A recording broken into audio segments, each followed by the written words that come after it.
Mr. Gene Fitzpatrick. When I was up in the maternity wing, girls only had the message, like, and the big poster of the pregnant lady, you know, the one with the cigarette, and it says, "For your baby's sake, do not smoke." And underneath it said, "The first 2 minutes of life are the most dangerous." And somebody written underneath, "The last two's not right home about either."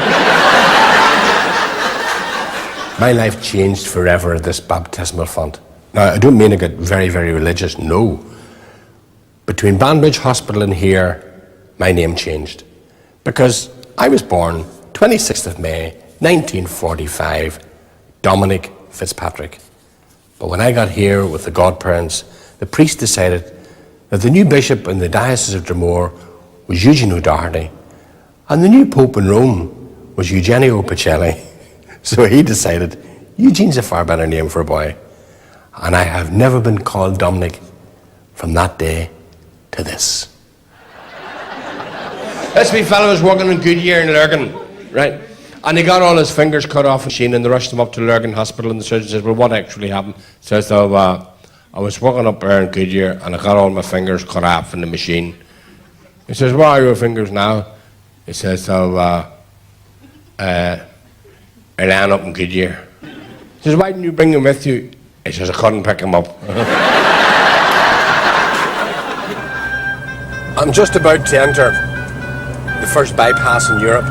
Banbridge is commonly known as the town with a hole in the middle, and the reason for it one day is the stagecoaches couldn't get up over the hill because of the frosty weather, so they just cut a hole right through the middle. Hence the first bypass in Europe.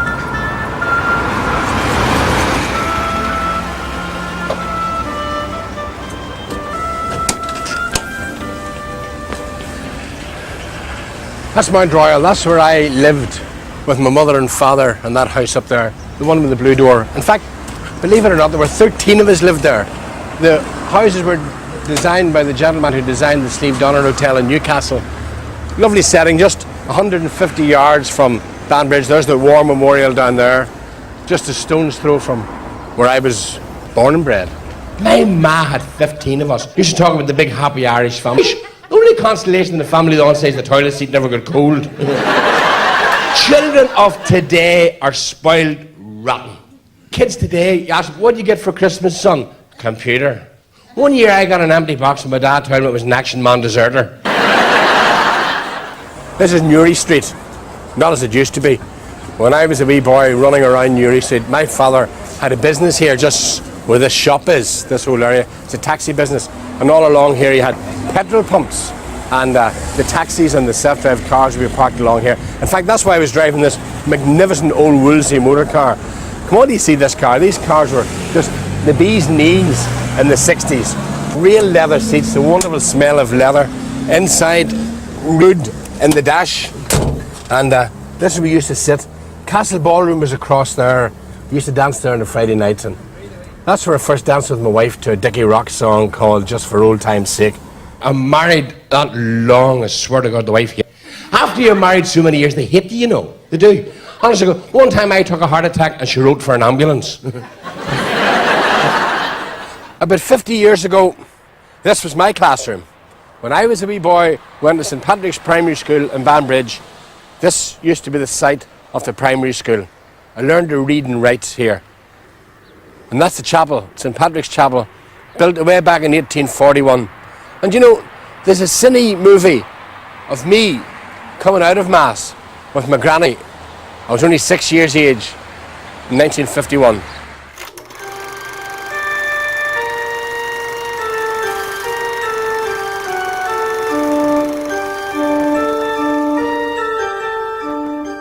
I used the collections here every Saturday afternoon between the hours of 5 o'clock and 7. In fact, we were made come because my mother and father were very religious, and they made sure everybody in our family came to confessions every Saturday afternoon. The people would be queued up right down this side, right up there, and there were a couple of confession boxes, one in the right-hand corner over there, which is the one that I used to go to all the time, and one over here where the priest, as far as I remember, was a wee bit deaf on it. Maybe he wasn't deaf, maybe he just shouted too loud, but I didn't want to go to him because if my mother found half the things that I was at, and yet I was a wee innocent creature, I'd have got slaughtered. And we timed people, now not with a watch, because we didn't really have watches when I was sort of 8 or 9 years of age. You sort of timed them, and you were nudging the fella beside you. Your woman's in a quite a long time. Wonder what she's been doing. And you'd actually stir the poor woman when she's coming out of the confession box. And here we go again, into the boys do. I've always wondered what in round the back. Have a wee previews now that there's nobody here. Oh, very high tech, very posh. Lights and everything. Oh, I would have frightened the life out of me in my day. You did what? 82 years of age, went to confessions. He says, Father, I'm 92 and I've got a 24-year-old girl in trouble. And the priest says, that's a terrible way for a Catholic man to be carrying on. Well, God, Father, he says, I'm not a Catholic, I'm a Protestant. And the priest says, if you're a Protestant, what the hell are you telling me for? He says, I ain't telling everybody.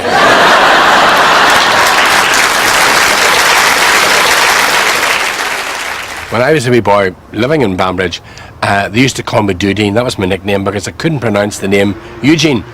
And the person that gave me that name is a lady who knows more about me than probably any other human being, with the exceptions of my wife, and that's Mina Downey. Do you remember what you used to do when your Auntie Bernadette sent you out like a young prince? And all your finery and your lovely velvet trousers and you were dressed to kill. I was a bit spoiled then, wasn't I? And do you know what he did? Out in the entry, took the trousers off, up the street, no trousers on him. I didn't run around with my trousers off. Oh, of course he did. He did. Everybody knew. They would say, here comes Duty, trouserless. Our youngest one came into the bedroom this morning and says, Daddy, I'm 15, can I wear a bra? I said, now listen, Richard. Then, Duty, do you remember the time a certain lady had her black undies stolen from the line? Definitely wasn't me. Now, I tell Definitely you, was not there were me. Fingers pointed everywhere, but I had my suspicions, and I think I am right. I knew what happened to the black undies. We knew nothing about sex. Look, we were brought up in that sort of era where you knew nothing. If you'd asked her, I used to say, Mommy, where do babies come from? And she said to me, you were found under a cabbage leaf up the garden. Remember that out of Carry On used to talk? And I come home from school one day and I'm hooking. And I find a wee caterpillar and I says, you're dead ugly, but you're my wee brother. Didn't you go to the Gaeltacht one time? No, that wasn't now, me either. Listen. Here we go again. I was in Newcastle. No, it wasn't. We went to Gweedore. And I heard about this student from Banbridge. He was sent home for mooning. And I said, well, I know who that is. He's at it again. He's never stopped it. He's still at it. Two fellas are out fishing in the lagoon. And one fella's catching everything. The fella's catching nothing. And the fella's catching nothing said to the other fella, how come you're catching everything and I can catch nothing? He said, you have to hit the lum long. He says, you what? You have to hit the lum long. He says, I can't make out a word you're saying. He says, you have to keep the worms warm. My granny used to have the house in there and the shop and the bar. Hi, girls. Okay. And I used to come out here and practice my songs when I was a wee lad. Yes, because there was a natural echo in that yard, and I used to sing, oh, Rosemary, I love you. I'm always dreaming of you. No matter what I do, I can't forget you. Sometimes I wish that I had never met you. I'm overwhelmed. I used to practice Rosemary in this lovely entry because it had a natural echo. I was entered for a talent contest in the Temperance Hall when I was a wee boy about 7 years of age, and I was gutted because I was told it had been cancelled, and I didn't find out the truth until about 40 years later when I was talking to my aunt about why it had been cancelled. She told me that my father had told her to tell him it's cancelled because no son of mine is going to be in the stage, and she never owned up to that lie until I was nearly 50 years of age. Do you know there was an advert in the Belfast Telegraph recently? They were looking for somebody in charge of the lions up at Bellevue Zoo in Belfast. And Sammy went up, he says, like, I'm up here from Mabrú about a job what was advertised in the Telegraph for somebody in charge of the lions. And the zookeeper says, we've only one other candidate for the job, so we'll interview the both of you the one time. He says, no bar, I'll just howl on here. And this gorgeous blonde come walking up through the zoo grounds, and she said she was after the job too. And the zookeeper, the best way to do it is who's going to go into the enclosure first and try and quieten the lions down? Sammy been a real male chauvinist pig, says, no bar. Women first. And your woman went into the cage, her coat off, and she hadn't a stitch on, and the big lions just walked over and licked her feet, and up and licked her face. And the zookeeper says, Sammy, can you do better or not? Sammy says, I couldn't eat. He says, but get that lion out of there first. I remember that you here. This is a statue of St. Bernadette, and behind me, St. Coleman's College, Newry, where I was educated from 1958 to 1964. And you see St. Bernadette here? Boy, she was a queer source of income for senior boys. Because they told us, we lads, in our first few years, if you put 2 shillings or half a crown underneath her, you would fly through your exams, not a bother at all. So, of course, we were putting the money in. Little did we know the senior boys were coming along, stealing, clearing off and buying fags and all sorts of things you did in those days. Mind you, I conned a few myself as I became a senior, but the priests and the teachers have cottoned on. They'll have her cemented down. See up there behind the tree? That's the Bishop's Palace. And this path that I'm on, we were never ever allowed up here. In fact, not only were we not, you were terrified to go up here. And even today, I still feel a wee bit sort of scared about it, because even now you wouldn't know what's up there.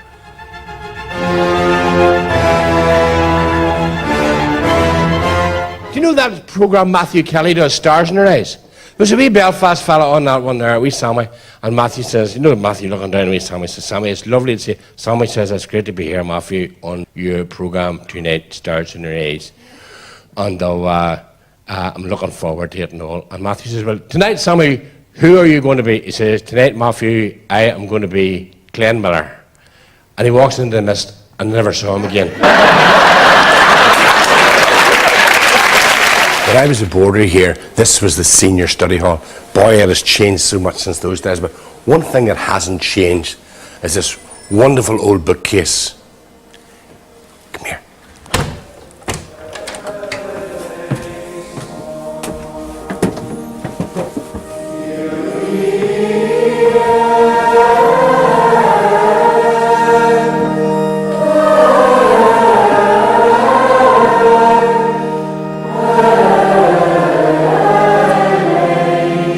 That's my favourite music in the whole world. I find it incredibly moving.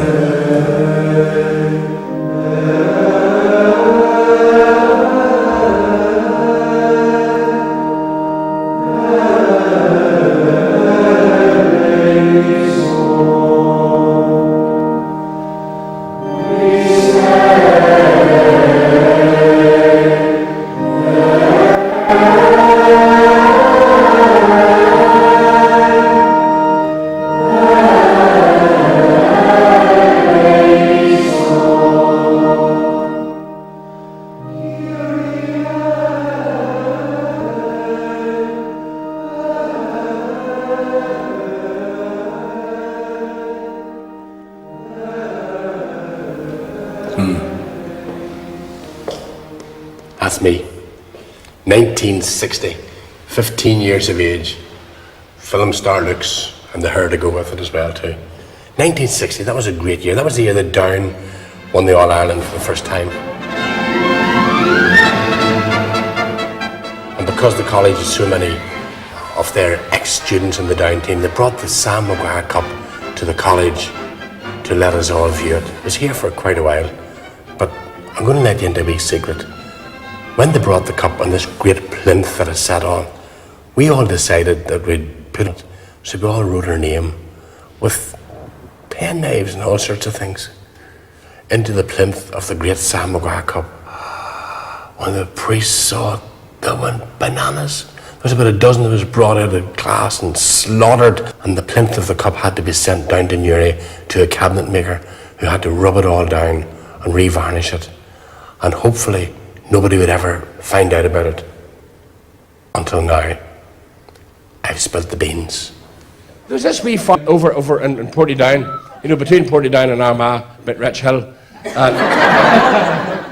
And he needed a new bull. He had a couple of bulls, but he needed another one. So he went on the web, because everybody's in the World Wide Web now, looking for a bull, and he went www.bull.com. And he got this bull in Spain, and he ordered it. And 3 weeks later, this big cattle lorry reverses into the yard and the farm between Rich Hill and sort of here. And the other bulls are standing, 3 bulls standing, look at the size of your man. And this boy came out of the lorry like 4 dumper trucks, you know. Look at the size of your man. And the big bull says, I'll tell you one thing. He can have half a dozen of my cows anytime he wants. And the medium-sized bull says, and he can have half a dozen of mine too. And the wee bull, he started scraping the ground and snorting and all the rest. He says, are you going to fight him? Need him not? He says, I'm just making sure he knows I'm a bull.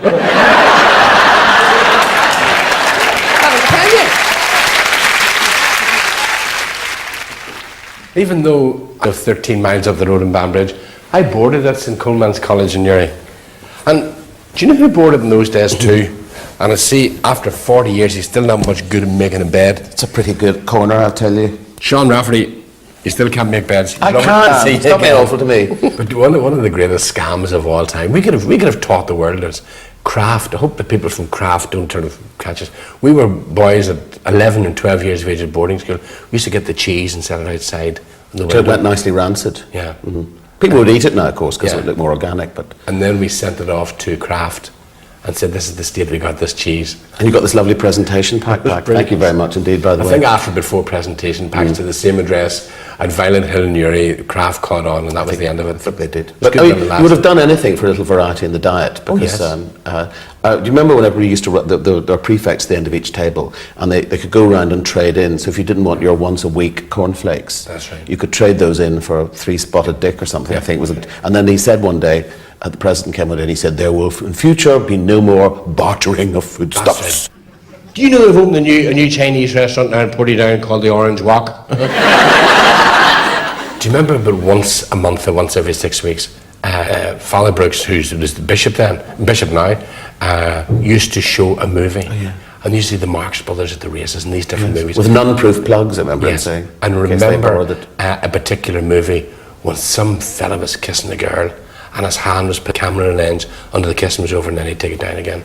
And that's what we were not allowed to watch even a girl getting kissed. Well, I remember going, because the last year, I think it was O-levels, must have been, and there was a week between the last exam, the penultimate exam, and Latin. Yeah. And there were a few of us left who were waiting to do the Latin exam.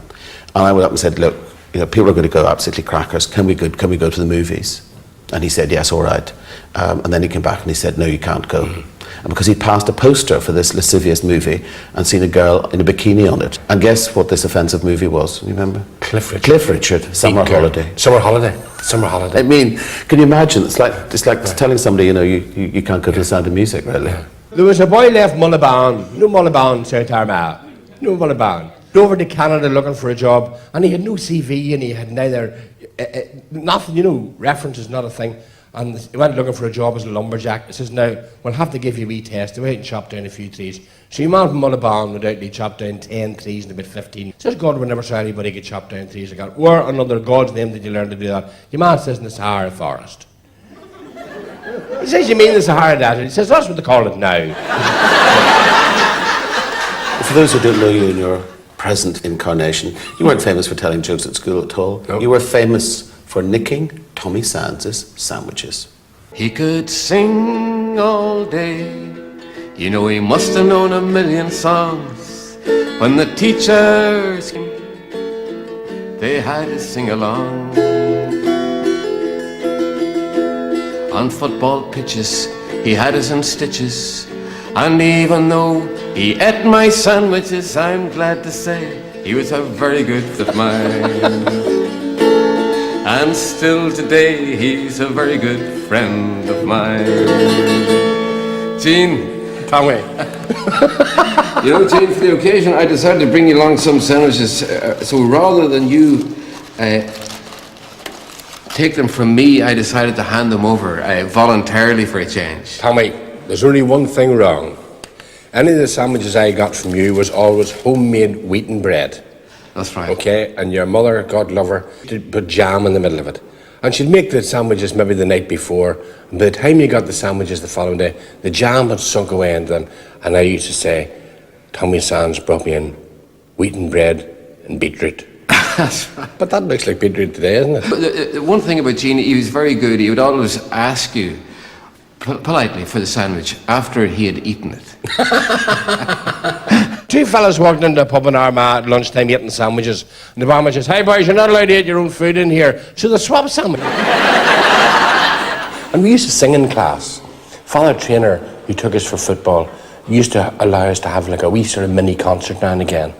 And you would do songs, and I always sung from the Big Grand Coulee Dam, Lonnie Donegan. Oh, the Grand Coulee Dam. Seven Wonders. Where the travellers often tell. Do you remember it? What key would that be in? Now the world holds seven wonders, and the travellers often tell. Some travellers on some towers, I guess you know. But the greatest of these wonders was Uncle Sam's fur lamb, the great Columbia River, and the Big Grand Coulee Dam. That was it, Lonnie Donegan, those were the days.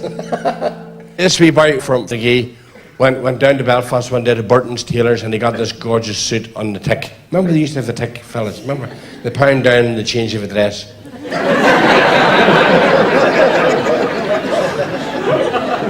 And Burton's kept writing into that in letters. He never paid a halfpenny on it. And they had a thing in Burton's whereby they called in your Christian sense of duty, and they sent them this wee letter and they put a quotation from the Bible on it: "You were naked and we clothed you." But he knew the Bible too, and he sent one back to them: "You were a stranger, and I..."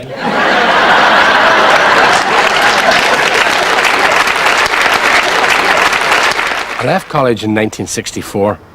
And rather than go to university, because I really didn't have the brains, I went to work for Maxall, the oil company. In those days, there were cons, 50 Ormer Road. And I remember the very first annual dinner dance that I ever went to. It was the Lansdowne Court Hotel on the Antrim Road. I was still there, and they got me up and I sang Delilah with a real band. A band with guitars and drums and real microphones. And it was one of the greatest moments of my life. And that sort of was the impetus to get back into show business.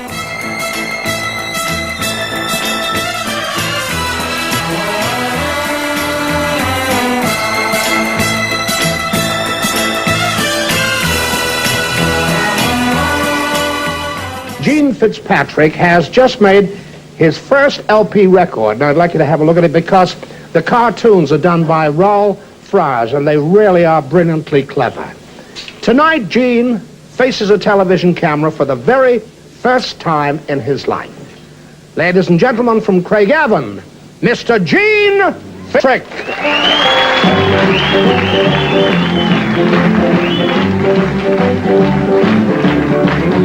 Ian Paisley went to visit a hospital in Belfast.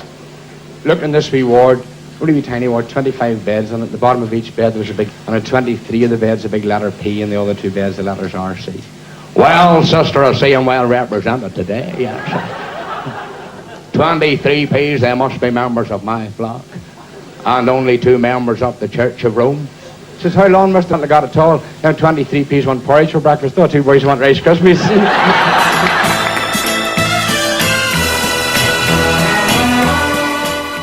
This wee fella from Armagh, God love him, was living over in Scotland last Christmas, and he sent his mommy home a wee Christmas, you know the way I do. And he phoned her up and back and says, "Hello, Mommy, it's Sean here. Did you get the present?" He sent us beautiful, you want to see it. It was this lovely African bird that spoke about 9 or 10 different languages. It's a gorgeous thing. And she says, did you get the... Says, "I did. It was delicious." He says that bird wasn't for cooking. That was a rare, exotic African bird that spoke 9 or 10 different languages. Says, "Sean, it's the one that didn't say something before I put it in the oven."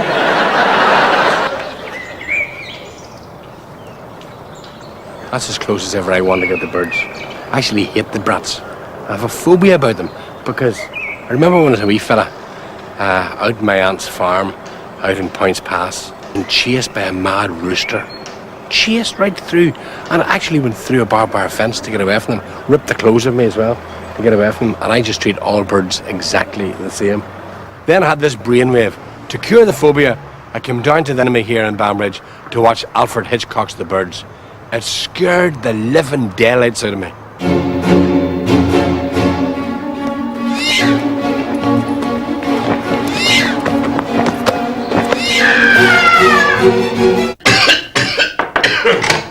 Mr. Fitzpatrick, you're on. I hope they're friendly. This wee man went to the doctor in Limavady. And the doctor examined him, and he says, "You've only got 3 minutes to live." He says, "Doctor, could you do anything for me?" He says, "I could boil you an egg."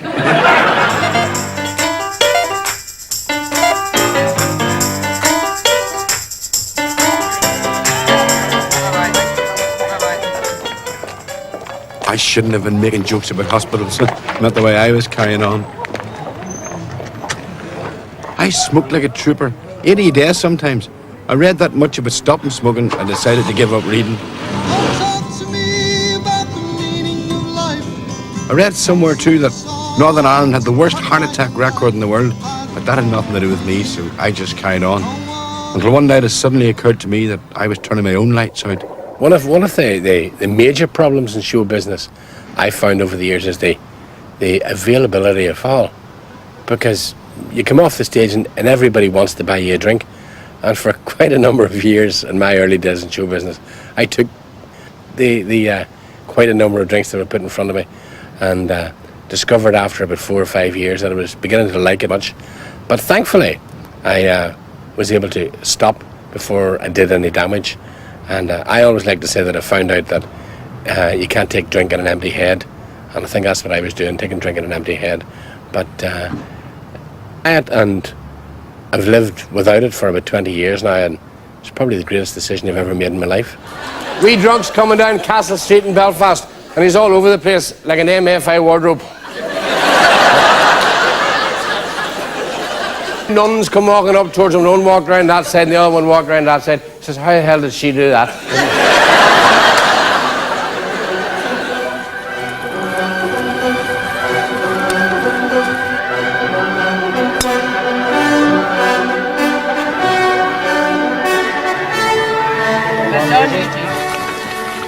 This is the K Club. This is like our club in Banbridge, you know. The only difference in this and Banbridge, if you die, is a member to fly the flag at half-mast for 2 days. And then there's 40 phone calls to the locker. We have some wonderful courses up in the north. We have Royal County Down. We have Royal Portrush.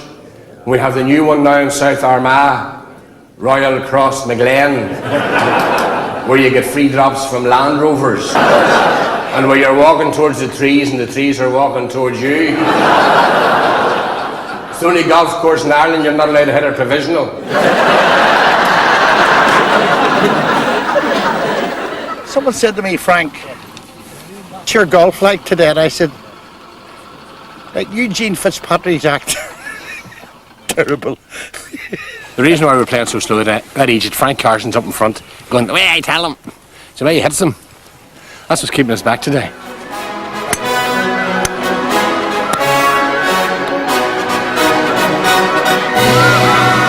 This big gypsy woman walked into the clubhouse in Cross Maglen with a parrot sitting on her shoulder. She says, if any of you boys could tell me what this bird is on my shoulder, you've got a free sex. And this boy from the dock says, would it be a turkey?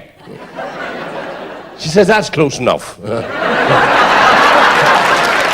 you, God bless you. Thank you.